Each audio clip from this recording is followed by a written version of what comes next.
Alerte, alerte. Je voulais vous parler d'un point sur Angular. Et oui, ça y est, ça vient de sortir. Angular 19 n'est pas encore prêt. Non, je rigole, ça va bientôt sortir Angular. Angular 19, vous êtes prêts? Vous êtes prêtes pour cette sortie?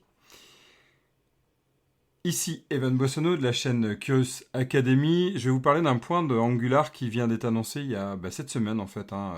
Durant cette semaine, nous allons parler d'un point. Sachez que même si la Signal API se veut soi-disant finie, en fait elle n'est pas totalement stable. Il y a un point qui n'a pas été traité complètement. Il s'agit de Effect. Vous avez sans doute vu du côté signal. Je rappelle un peu du côté signal API. Qu'est-ce qu'on a dans Angular? Donc on a le signal, le writable signal, on a le read-only signal et on a les computed que vous connaissez qui sont des read-only et on a donc les effects. Les effects, vous savez, c'est cette capacité à pouvoir s'abonner sur le moindre changement, de réexécuter une fonction en fait sur le moindre changement d'un des signaux. On peut même utiliser untracked pour récupérer une valeur sans réactualiser la fonction. Eh bien, cet effect, sachez qu'il est utilisé sur des microtasks. Aujourd'hui, c'était mis en place avec des microtasks, un peu à la Zone.js en fait, si vous voulez. Et en fait, ils ont décidé, là, dans la Angular 19, de changer cette approche pour passer vers une approche dédiée dans le cycle de vie en fait d'Angular. Donc, ça va vraiment changer la donne.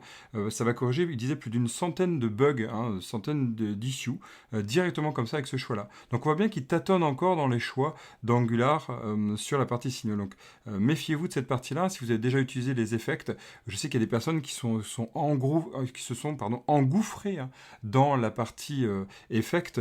Et d'ailleurs, c'est une mauvaise pratique d'utiliser trop les effects. Il faut plus penser computed qui même recrée des signaux, etc. Ça, c'est vraiment des bonnes techniques. Les effects, c'est vraiment en dernier recours. Normalement, c'est pour traiter les effets de bord. Par exemple, libération de la mémoire, etc. etc. Un peu comme le unsubscribe de RxJS, si vous voulez, dans le ngDestroy. C'est vraiment cette piste-là qui va être intéressant à penser. On est vraiment sur du pur code Angular pour cette session de Curiosity Academy. Voilà, je voulais vous en parler parce que c'est un point qui titille. Je ferai très prochainement une mise à jour aussi autour de React, React 19 qui va très bientôt arriver, qui va vous reparler un peu de tout ce qu'il y a, on en a déjà parlé. Je vous en parlerai très prochainement. Tenez-vous à jour aussi, demain il y a une vidéo qui va arriver autour de certaines parties d'Angular, on me l'a demandé durant des formations, donc je vais vous le préparer, et ça va sortir donc dans l'après-midi, il n'y aura pas de live, j'ai pas trop de temps, mais par contre on en profitera pour voir cette vidéo qui sortira. Je vous la prépare aux petits oignons pour demain. Merci de m'avoir écouté, je vous dis à très vite autour d'autres news d'Angular. Ciao ciao.